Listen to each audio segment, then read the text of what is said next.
What's going on, Infected? It's Wolf with the Quarantine, and this is Kickstart Your Week. So if you're not familiar with what this is my weekly show where I cover the past week's games that I thought looked interesting. Now, there's no hard, fast rules. It's really what caught my eye. I kind of usually skim over the page, maybe watch the video. Depending on how much it interests me, I delve deeper and deeper into it. But really, I just look around, see something that interests me, and things that I think you guys might like. Now, with so many Kickstarters out there and so little time, I narrow it down to a maximum of 5 Kickstarters per week. Sometimes it'll be less than that if there are less games that interest me. And like I said, there's really no hard, fast rules to it. Now, if you like this style of show, definitely check out the Gamerati. I'll have down in the description as well. I usually do a weekly podcast with them, and it's kind of like this. It's 3 of us, and we all choose one Kickstarter and talk usually in a little more depth about it, about why we chose that one. They're pretty cool guys. It's a good, fun show to do. Definitely check them out and show your support there as well. Alright, starting this off, we're going to start with Gravity Warfare.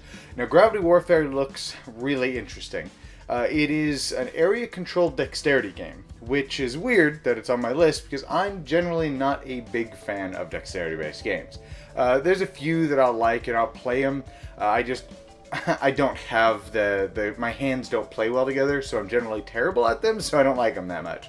But where Gravity Warfare kind of breaks that mold is it's more of an area control dexterity game. So you have this like disc that's balanced in the middle, and you have to place your pieces out on the board, and there's color splotches all over the place, and you gotta roll 2 dice, and it'll tell you what piece you place in what color. And that's what you have to do. You have to place your one piece in that color, which is of course going to tilt the board, different ways. So you gotta kind of use physics and figure out, okay, well, where can you place your piece to avoid things from falling over?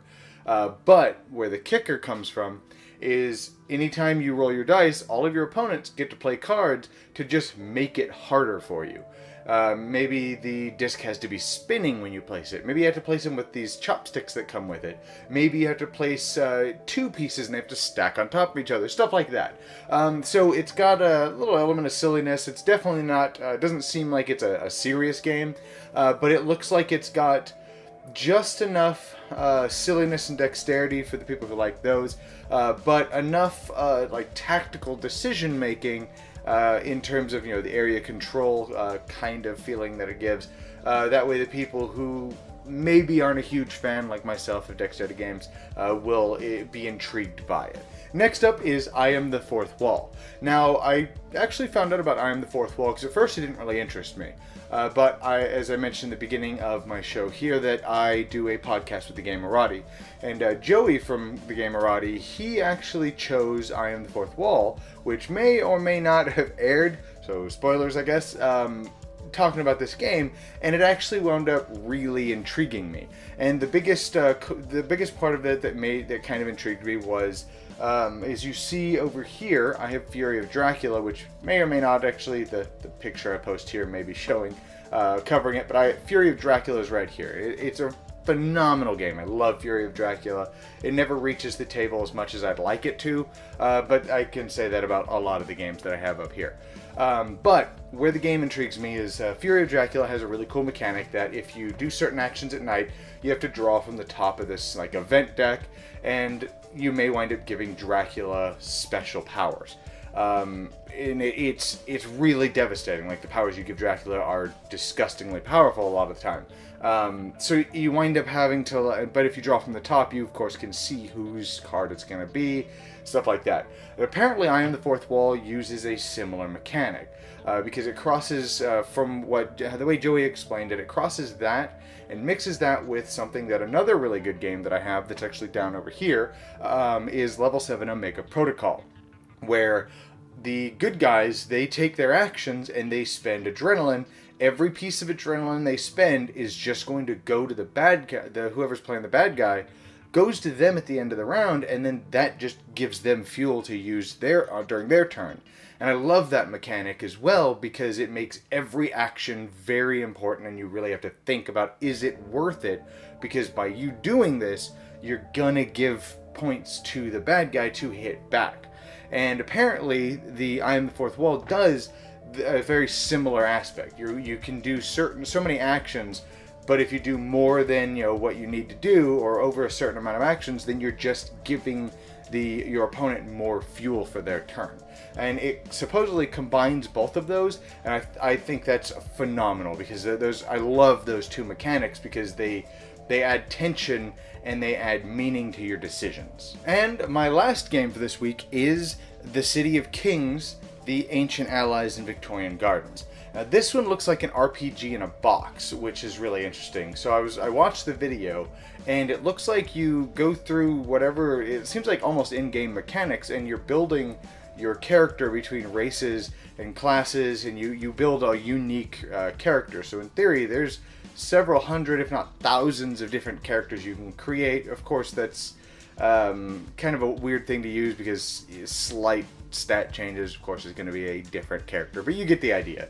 So you're going to create your character, and then you go on these dungeon raids, or this is basically an RPG adventure.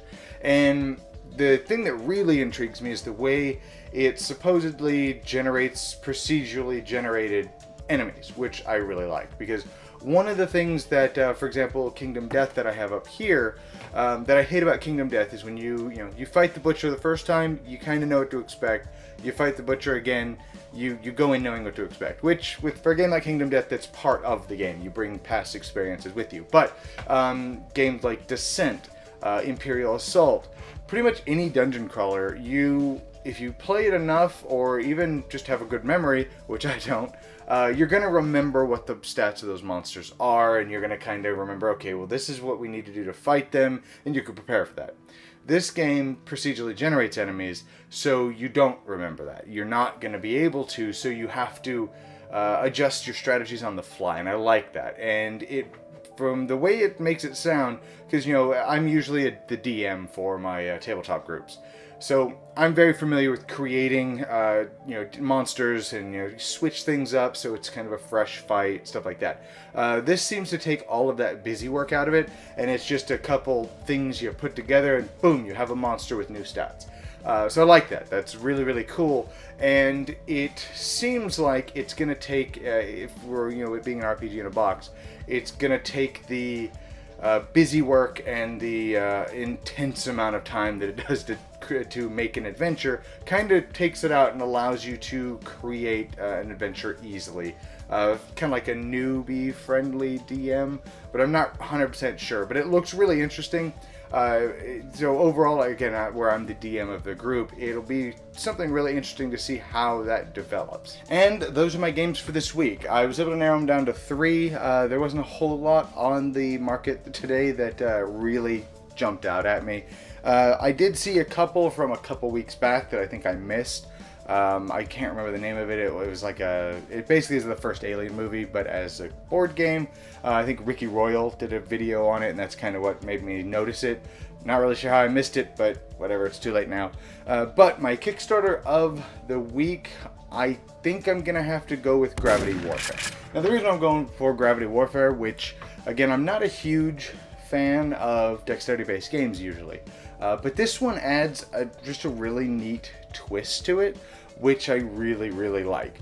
I've been following them quite a bit. I think for the past year or so, I've been trying to get to conventions that they've been at to demo it, and I think they were at Gen Con if I'm not mistaken, but for whatever the reason, I either forgot or just wound up not going around to it. I'm not sure, but I've watched a bunch of videos, I've talked to people who've played it, stuff like that, and I haven't actually heard too many negative things about the game. The only thing I can see that would be negative about it is that it could be super aggressive. It could be just a gang up and screw that guy kind of game. Hold these cards, they're winning, so pile on all your cards. But it just, the overall, that looks really, really neat, and I like the area control kind of aspect where, and I use that area control aspect very loosely, because it probably isn't area control. That's just more, I guess, where you have to place your pieces. But it seems really, really cool. And then you can flip the board over, apparently, with one of the Kickstarter goals, and it's got a different board on the back, which just has planets on it. So just overall, it looks like a really good, fun, silly little game. that I will probably be kickstarting, money permitting.